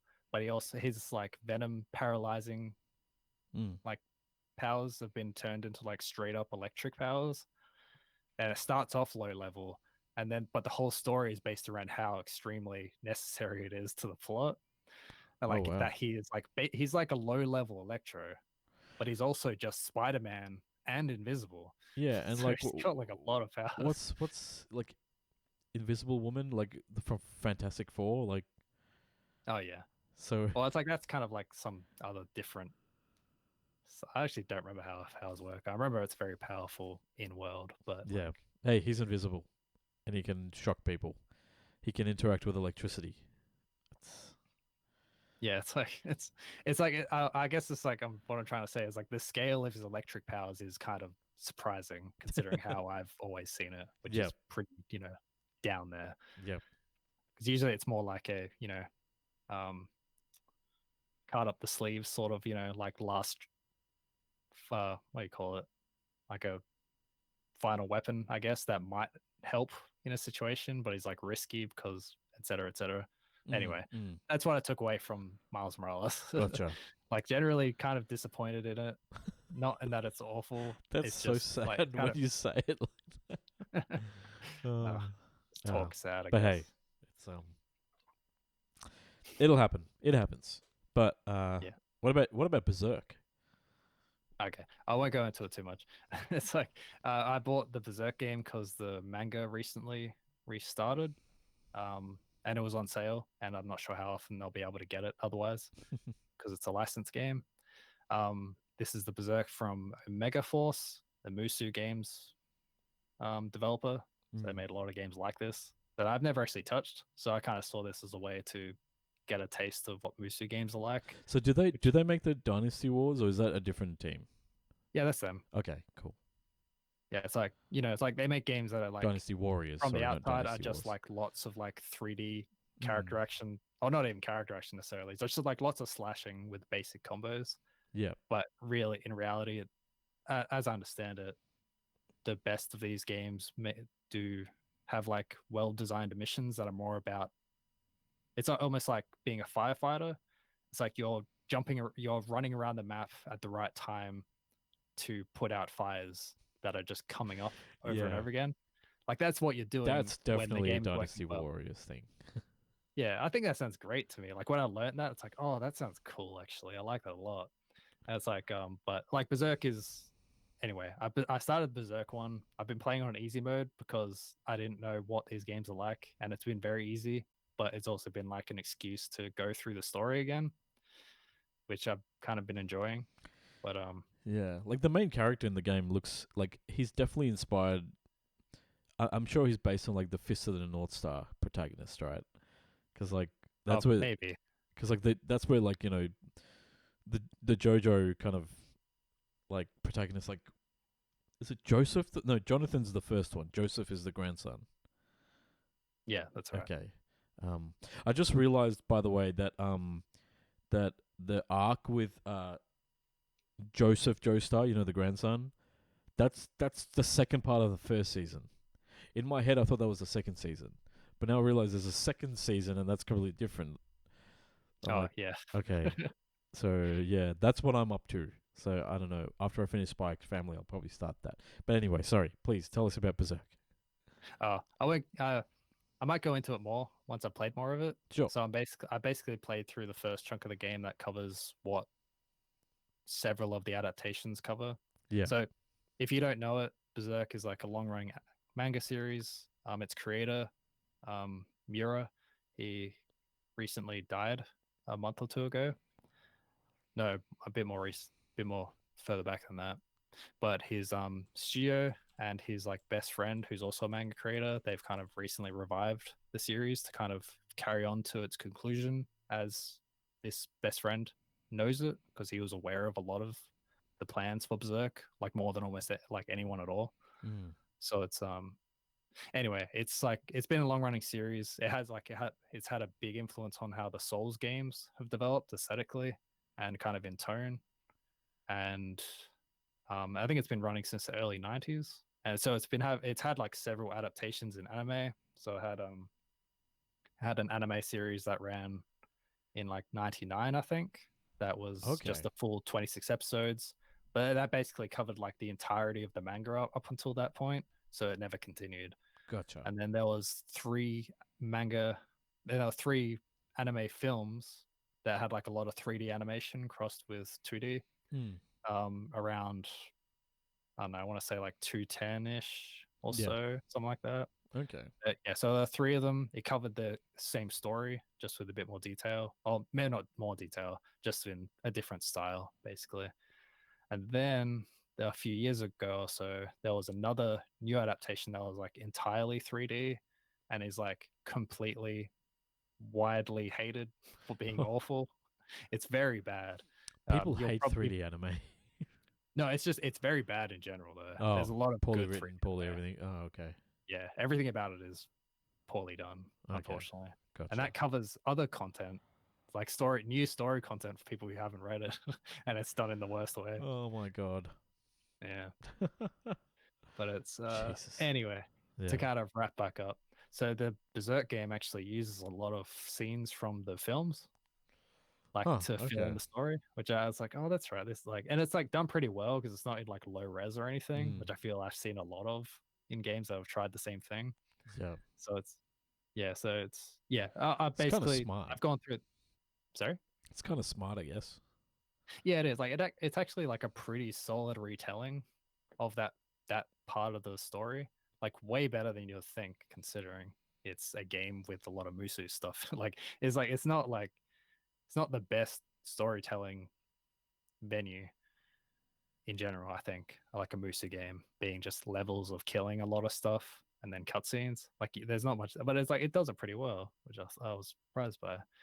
But it's yeah. Anyway, I'll go back into that later probably Mm. as I play more of it if I have any new thoughts on it. Mm. But I think Yeah. that'll cover what I've Yeah. played recently. That was a bit long. I just wanted to touch on the fact that you mentioned the creator of Berserk passing away not too long ago, but I guess this happened late last week. Is that Kazuki Takahashi, the creator of Yu-Gi-Oh, passed away at the age of 60. Yeah. Yeah, it's pretty unexpected, and apparently he died at sea. I think he had gone. I think he had gone. Snorkeling. And in the apparently this is according to the Coast Guard, while snorkeling in southwest Japan. So that's he was found floating about 300 meters off the coast of Okinawa. Wow. Yeah. It's always kind of a bummer because like a lot of like that's a tragedy Mm. in a more accidental sense, but it's like hearing news of unfortunate physical or whatever situations for mangaka, like for manga authors, is like Yeah. not uncommon. That's so sad, and it's crazy that like you and I have like very similar age. So Yu-Gi-Oh was like definitely like a big part of growing up. Well, Yeah. for me, especially. But yeah, that's crazy, man. That's just so sad. Mm. Yeah. But anyway, just thought I'd just bring that up because I saw that you it just reminded me. I can't believe I forgot such an important thing. But yeah, you also played a little bit of Plants vs Zombies on the DS, which did you? How does it play on the DS? Oh, that's I don't know, because like that's kind of like Spyro, which I haven't actually played it for a little while, but it's like Spyro where it's like I replay it pretty often because it's Yeah. actually a really nice, concise, like well-made game that doesn't really get in my way. And Yeah. it's not too hard and et cetera, et cetera. Anyway, this is the first time I played the DS version, and it's not bad actually. I actually really like the control scheme a lot. Mm. It's just that it's running on a DS and it's like very like they had to rein back a lot of effects and stuff. Yeah. But it for plays sure. pretty well otherwise. It's Yeah. just like a lot of like there's a lot of little things like animations are cut back and visuals in general are like very low res for how much can be going on. Oh, there's a lot of frame rate chugging. Like Ooh. chugs like very quickly. I can But imagine. it's not too bad because by the time that's happening, you're kind of in control of the situation. So it's almost like how like NES games could do that and stuff like that, where Yeah. it's like when it starts like getting Too jaggy and many things lagged, happening. Yeah. it's like, oh, okay, I'm this is exciting now. Stuff's happening. So yeah, otherwise it's just kind of a neat port of the game, I think. Okay, that's It's cool. like if No, I have that's any good to more hear. thoughts on it, I'll get into it once I've finished it again. Fair enough. Fair later. enough. Yeah, I've never played it, so I'll be interesting to hear your thoughts going forward, man. But yeah, I guess if it's okay with you, I'll talk a little bit about what I've first of all played a few hours of Guilty Gear Strive, which is a phenomenal fighting game, and I had a couple of mates over on Saturday, and we just this is just the game that we just played for hours. Like I think we played like for 3 hours or something, and didn't even take a break. It was just so much fun, and like because I think all three of us were kind of beginners. It was even more fun because like you're kind of like getting better, and you can tell like from like the first hour to like the third hour, like people have improved and found the characters. Like one of my mates, I think his character, they have weird names. Like my character is pretty generic, like kind of Japanese protagonist name. His name's Kai Kisuke. He's kind of like the Knights Templar in this. Like he's pretty much like the beginner friendly character. And then one of my mates played as someone by the name of Rum Lethal Valentine. It's basically she's like a ninja clone sort of. But she has two giant floating swords that fight alongside her. And so, like and then like my other mate, like he loves May, which is like she's a what do they call them? The jellyfish pirates. So these like pirates who travel around in giant airships that are shaped like whales and stuff. And she has a giant anchor that she uses as like her weapon, and then her like summon type like kind of character is a dolphin. So So it's just like like in one of this characters who are all about teleporting and things like that. Like one character is like a doctor who's in like doctor scrubs but has like a paper bag over his head, and you can like kind of he can clone himself and fight, and it's crazy. It's just a very It's funny. It's yeah. funny, like hearing you describe these like long-term characters. Yeah, exactly. They are zany. It's an appropriate reaction. Yeah. But it's so great, and the thing is like it's got that kind of 2D anime look, but it's all 3D models. It's just the way that they've done the perspective is really, really amazing, and its Arc System Works, which I think also made the Dragon Ball Fighter Z game, Yep. and quite like like Blaze Blue, quite a few different games. A very well beloved like fighting game developer, and it's like this is another hit from them. The soundtrack's awesome. Like it's just crazy. It's just crazy, but it's fun, and it's like really satisfying to play and yeah, and get hits across and everything like that. So I really enjoyed that. Yeah. I think I played the same character you did last time because I played a bunch of the Rev 3, I think. Was Zerd, the one. Revelator, Zerd, was it 3? One of those. Yeah. There's a few of them. Yeah, I think they're like the final version of Zerd, basically. Gotcha. I played gotcha. that one a good chunk with my sister for, I don't know, however many hours. Like, not a ton to know it well, but like, yeah, I really like that game. And it's like, I think like I think it's Kaisuke, or is that? Well, they I say don't know Kai what- Kisuke, the announcer, but Oh, it's meant to be like, Yep. like his surname is meant to be Kisuke, like with a U, but Right. they just like kind of anglicize it. Okay. Yeah. But it's, yeah, I think I played him a lot, like the Lightning Knight. Yeah. Yeah. And yeah, I'm not sure who else. There's a lot of like new characters in that game I'd Yeah. really like to play. Yeah. No, if you get it on sale or something, man, I think you'd definitely enjoy it. And I think so I pre-ordered that game on PS4 and like played half an hour of it because I didn't get much time to play it, and then like, oh fuck it, I'm playing mostly on the computer, so then I bought it again on the computer when it was on Yep. sale a couple of months ago. Because that's just because I hoard. I told you I hoard. Yeah. It doesn't even sound like hoarding. I just like, well, I just want it where I can play it, and it's yeah. But it was a lot of fun, and we're kind of like passing controllers back and forth, and it was so weird. We like I was playing on the PC because I took the PC to the living room, and like one of us was playing on a I was playing on a fight stick. One of my friends playing on an Xbox One controller, and my other friend playing on a PS4 controller. It was just funny, like it was so cool.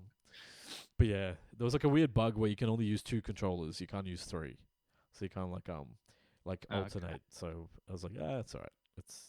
It was cool though. It was a really fun game, and I really like it. I'm so excited to play more of it. But yeah, maybe I'll have more to say in the future once I've like figured out exactly what's going on. Yeah, that would help. Yeah, but yeah, I guess like quickly I'll talk about the fact that I've started watching Spy X Family because the 2 mates who came over that day were telling me how awesome it is and how funny it is, and like I think I'm up to like episode 6 maybe, up to I think it's up to episode 12, and then episode 13 to 25, the second half of the season, are going to come out in a couple of months. So yeah, it's okay. So it's based on a popular web manga, I think, series, or like it was like on I the think it's Shonen Jump Yeah, Plus it's like app or it's- something. I don't know. Oh, it's like an actual manga one. It's just Gotcha. also digitally available. Yeah. Yeah. So I've been essentially the premise is that there's like a spy who has to go on a mission to kill a particular like diplomat in the like the neighboring country. So he's going undercover, but to get close to this target, he has to basically create a fake family. So he goes to the orphanage, adopts a kid who turns out to be a psychic, and then he then marries someone who turns out to be an assassin. But the parents don't know about each other's secret lives. But the kid, because she's a telepath, or Yeah. Esper as they call it in Japanese, I think, is what they call it. she knows each of the parents' secrets, but she can't tell anyone that she knows, like that she can read minds, because she's worried that she's going to get like sent back to the orphanage and be, be in trouble and stuff, right? So it's really cool because it's the rumor is apparently that it's like sponsored by the government to encourage people to have like a nuclear family, but then other people are pointing about how it's kind of like a satire on like the traditional family values and everything like that. So it's yeah, all I know is that it's really like it's really endearing, um, and obviously it has a thing where whenever I feel like whenever someone is good at fight, like someone has to fight or something, they just in anime they just superhuman speed and superhuman like kind of reflexes and stuff. It just doesn't make sense, but it's just entertaining though, and the little kid kind of juggling like the comedy, like it's kind of funny, like the way they've kind of do all the like exclamations and things like that. Like it's a ridiculous plot, but it's a lot of fun. And I'm watching it on Crunchyroll. Yeah, it's on Crunchyroll, and it's like doing that simulcast, I think they call it. So Mm. the sub versions came out first, and now the dubbed versions have caught up, I think. So Okay. yeah, Because so, like I mhm. watched, because I read it, and it's like I'm not sure how. I don't know. I'm not sure where the anime is. Basically, is the dog in the anime yet? No, Okay, there's I no love dog in the anime. I love the dog, Okay. but it's Oh, like well, I to where I am, I don't know if they get to there I'm eventually. curious that like I'm just not sure, like Yeah, because it takes a while. It doesn't matter. but even in I the was just trailer, they haven't shown the dog so far. Like okay, for like maybe it's this, yeah, next whole next season then. But yeah. it's I was saying, uh, oh, I forget now. It's like crap. It's I know like I've it's definitely one of like the best regarded manga series Okay, currently that's going. good I to know. think as far as I know, I really I've yeah I've loved it. Like that's what I was gonna say. Sorry. Yeah, when I saw the trailer originally, like a while back for with the Japanese dub, I did not love Anya's voice because it's not how I imagined it. I was like, okay, I can watch this Okay, yeah, later. she's got a But very high pitched, very like pixie kind of voice. yeah, that's it's probably I don't know. I'll probably like it once I actually watch it. But I Yeah, remember thinking it's like, oh, this doesn't sound like Anya. This sounds odd to me yeah, because like a lot of it's like it's so humor driven that it's just like I don't want it to be different to my brain. yeah. And like getting and like you have to try and get into the school, and then like the school's all about elegance and prestige, and like one of the headmasters just freaking out every time he freaks out. He's like, "Oh, eleganto, oh, elegance," and it's just like it's just so over the top and ridiculous that it's just funny. Yeah, it's just funny Yes. and like, but then like there actually are like kind of tender moments between the three, the family members, and it's kind of cool that way. Um, yeah, and I love the ending theme. The ending theme. Okay. It's called, I think in Japanese it's called Kigeki, and in English it's called Comedy by, I forget what his name was. Genshi something. Hino? No. Could have. I'm just trying to figure out. Yeah, but it was a really cool, like really nice theme. Yeah, Gen Hoshino. Like if you look up Gen Hoshino and comedy and hear the song. It's like a really nice song. It's really cool. Okay. But yeah, like I love like good themes in music in anime, and I always have that thing where I hate it when they change the theme song halfway through a season. I never understand that because Well, it's usually because yeah, you mentioned like the rest of the season thing. yeah, The because way it's a anime break. works is it's Yeah, like yeah, it's in cours, yeah, and that's why they're kind of treated as like separate things. yeah. Which is yeah, because I like am also annoyed by that though. Like I'm not. I agree. yeah, because like because it's typical for anime. Like I think usually anime is like 12 to 13 weeks, like broadcast weeks, and then there's a break, and then there's the second half of the season. I've noticed that with all the anime, so I think that's where the theme song kind of like coincides with the change in like like the part of the season. Yeah. So just to let people know, okay, now we're moving on to this part. But yeah, in my experience, every single time they choose a worse song. So I really hope that doesn't happen with this. Yeah, in stuff I've watched in the last year or so, because I also don't watch a ton of anime, but like of the last few series, like it keeps happening. But it's usually because it goes from like upbeat and catchy to like more like somber, and Yeah. downbeat by comparison. Like, because that's where they want the story to shift, and tone. Yeah. And it's like it's always a bummer though, because it's like, man, I miss that song. Like I remember that happening with Death Note. I remember that happening with Psycho Pass. I remember that happening with Gundam. Not the original, but like Gundam, like Iron Blooded Orphans from a couple of years ago. It's like, man, sorry, like it's like you're onto something good. Just don't ruin it. Just yeah. But Yeah, anyway, like I think yeah. it's like always like they're always like very traditional. Like they always sound like so specific to the Japanese market. Yeah. Not that they're bad songs, but they tend to be very like they're just like they're not particularly catchy. They tend to be almost like R&B or something like that. Yeah. Well, not R&B, but just Neo fusion, like a whole different jazz genre. or something. Yeah. Yeah, that's like always like, oh, this isn't the tone, like the mood I want to get into compared to before. But yeah, nah, this is yeah, it's great. It's funny.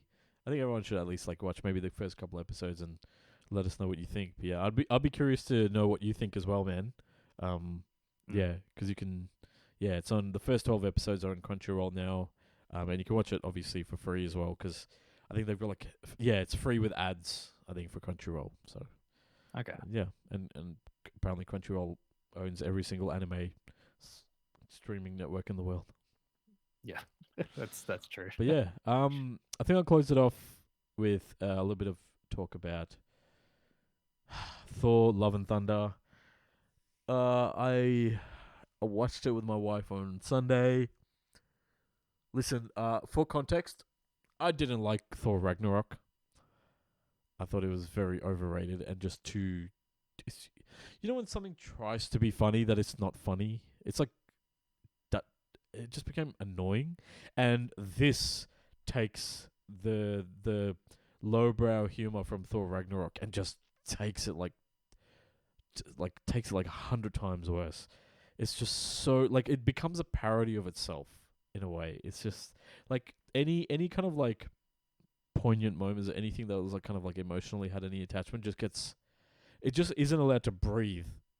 Something has to be funny in the moment. Like it's just like Taika Waititi like just can't let anything be serious. He has to make everything dumb and just kind of slapstick, and it's just annoying because like Christian Bale's doing his best to try and he's hamming it up like as Gore, the God Butcher, the antagonist in this, but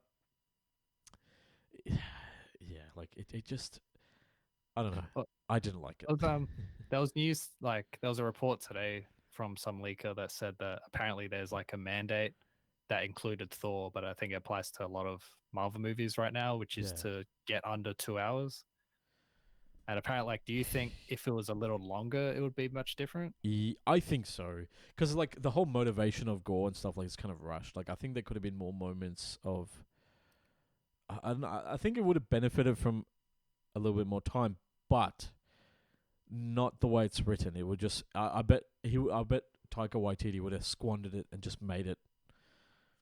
I don't know. Like Russell Crowe does like a semi-racist Greek accent. Oh, okay. Yeah, who does like he's kind of doing like what you'd like a stereotypical Greek uncle accent that you'd hear in Australia, but then imagine that uncle also trying to put on an American accent. Like it's a very Sounds weird. confusing. It's just then I don't know. Then the Guardians of the Galaxy are in the movie, but I've no idea why they're in the movie. They're kind of wasted. They're just like in there for like 2 minutes. It's like Okay. and like the whole like Thor going from fat to fit, like that happens like in like a 30-second montage. Like they don't actually talk about. There's no like call to action in that way. You know what I mean? Like where Thor's like, all right, I need to get fit. I need to do something. And I guess it was meant to be resolved in the Avengers movies, kind of. but right? it didn't. I guess, but I guess you didn't get a sense from it in the movie itself, right? Like in this 100%. one, I mean. Yeah. Yeah. In this one, like, it's just like, here's 30 seconds at the beginning of the movie to get back to Hot Thor so that it sells, posters or it sells tickets or whatever, right? The eye candy, which, you know what, that could be fine, but at least give 10 minutes of like, him making that being sad. being sad. Yeah, because like the whole start of the movie is like him sad and like over like people he's lost and he's depressed. Everyone he's ever come in touch with has left him or has died. Like that's pretty heavy stuff to deal with. But they just kind of make fun of it and make jokes about it. Like it's just Yeah. But I it's like cool. that. Like there were a few like Aussie actors and stuff that I saw in there that I was like, oh, that's pretty cool. But then there's like then you get to see like a whole thing of gods and it's just like okay, this is a bit of a spoiler. Like one of the gods is like the god of bowels. Like bao, like the dumpling, Oh, okay. like Yeah. Chinese bao. Like it's like, oh, this is the god of bowels. I was like, what? You didn't need that joke in there. Like you know what I mean? But yeah. Anyway, we'll yeah. If you like Thor Ragnarok, you probably love this because this has got more of that lowbrow, like kind of dumb humor. But if you didn't like Thor Ragnarok, you're definitely not gonna like this. And I saw like kind of like clips of from an interview kind of thing of like Tessa Thompson and Taika Waititi.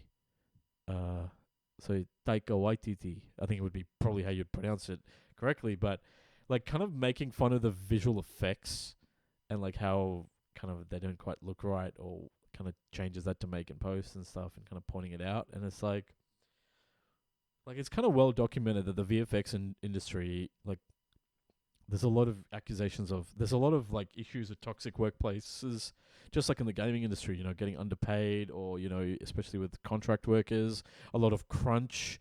And the fact that like, the same VFX houses are doing like, 4 to 5 big scale Marvel movies in 1 year. Like, and then to come out with this like director like kind of just like making fun of all that, like making light of all that, like go fuck yourself, man.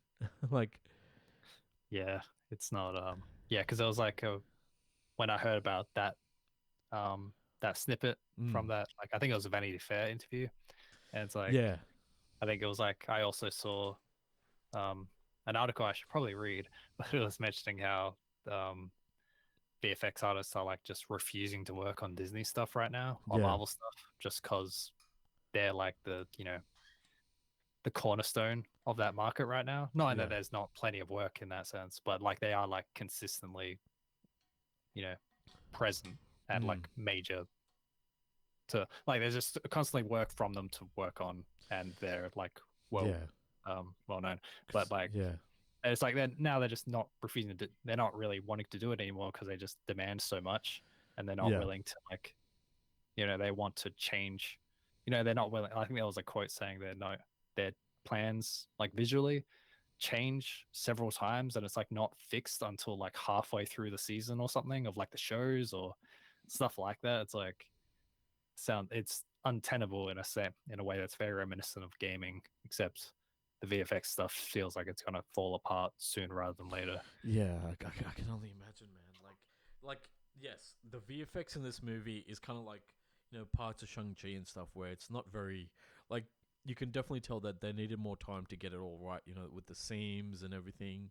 But the thing is also like the way this is shot, like a lot of it's fake. There's not many practical effects and stuff, so it's like there's only so much you can do. Yeah. So I just it's like nothing in Marvel like really has impact, and like fight scenes and stuff don't really matter anymore. Nothing just feels real. Yeah. Yeah, it's like not to get too much of a tangent. Sorry. But like Yeah. I finished watching the 3rd season of The Boys. Oh like yeah. yesterday Yeah. or the day before. Yeah, day before Monday. And like something that kind of struck out to me, like watching that season, like starting the new season after like a couple of years since the second one. And it's just like, man, this show does fight choreography so much better than a lot of recent stuff. Like it's amazing how rare that's becoming. Gotcha. Where it's just like because a lot of it's kind of grounded, so it's not like the same sort of like wizard battles in the sky sort of stuff that Marvel is all the time. Follow. Yeah, it's like that's just kind of its own problem. But it's just like it's rare. It's like it's so rare to see that now. It's like it's like a lot of big budget movies like Thor or something.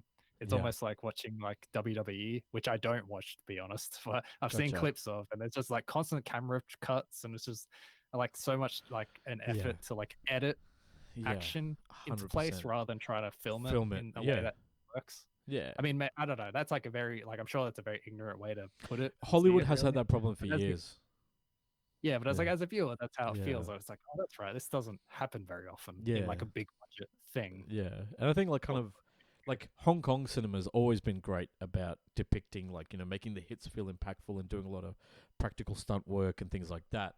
And like we got a taste of that through like John Wick like a few years ago. Like we kind of got spoilt by it, and now we've gone back to the traditional kind of like cutaway, like kind of use different angles to kind of imply there's impact and stuff. So it never quite feels right. So yeah, definitely definitely.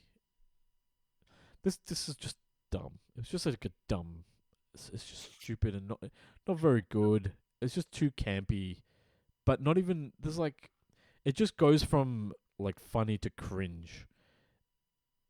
Yeah. And it's like, there's not much to really redeem it besides Natalie Portman, because like she's kind of cool. But then, yeah, the way I don't know, it's kind of forgettable.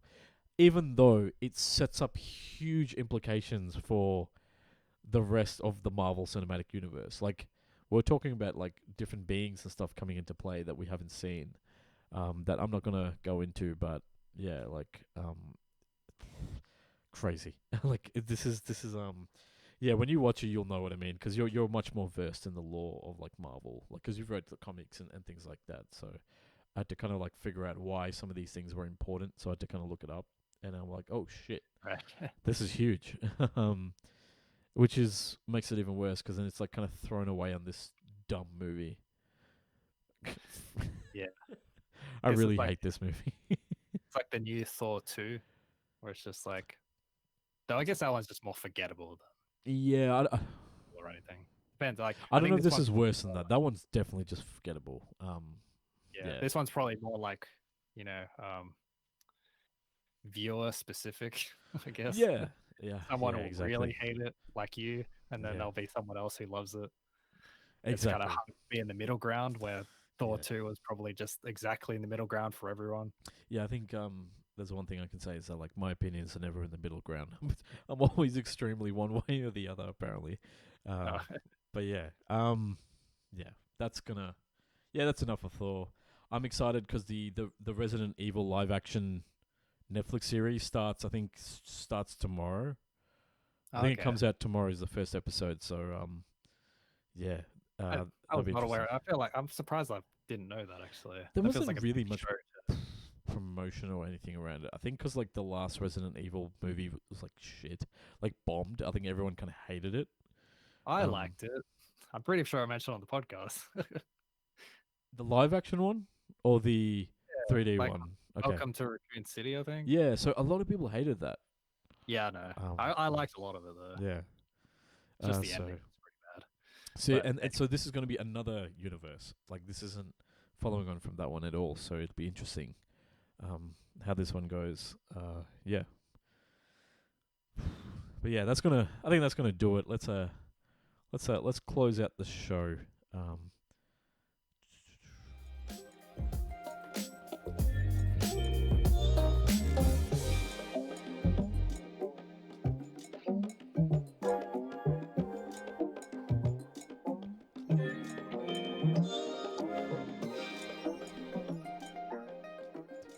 But yes, as always, you can send in your questions and responses to podcast@doublejump.co or head over to doublejump.co and join our Discord community. You can also read all of our latest articles, reviews, news, and everything in between. And I guess a special mention, as always, Double Jumper Radio is made possible thanks to the support of our wonderful members. You too can support Double Jump by heading to doublejump.co/memberships and signing up today. And you can also find a link to our Patreon there as well. But yeah, it's been a pretty, like, I think news-wise not as massive, but I think there's just been a lot of pop culture happening, so it's good to kind of talk about that. But yeah, maybe next week we can share our first impressions of Resident Evil on Netflix. I don't. I wonder if it's going to be like a full bingeable series or if it's going to be one at a time. I don't expect it to be like a one at a time show, but I don't think they've done that much with any big show. Like it's think probably going to The be all at Witcher, once. I think, is the only one, right?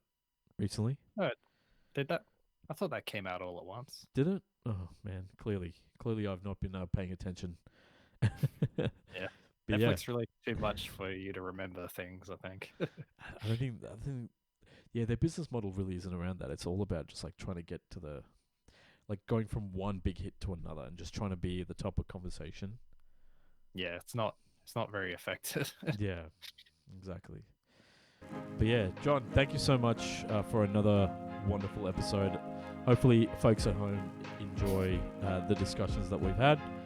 But yeah, I definitely would love to talk about Resident Evil next week, especially because you've actually consumed more Resident Evil media than I have. I haven't seen any of the shows and the movies, so I've only, I think I've started the first, like haven't the played old the games. first movie. fair enough. Yeah, why are you watching it? It's just interesting. Okay.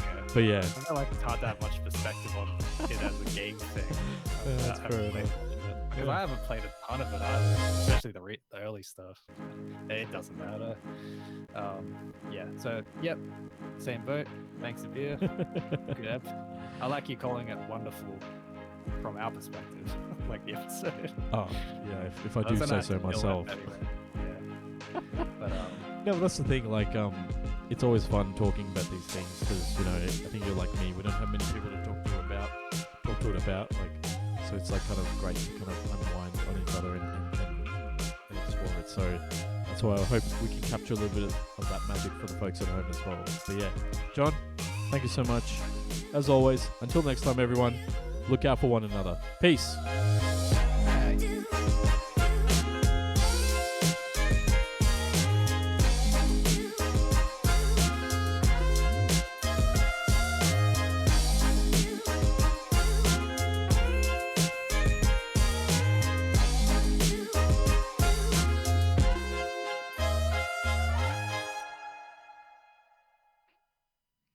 Man, Thor was a bad movie.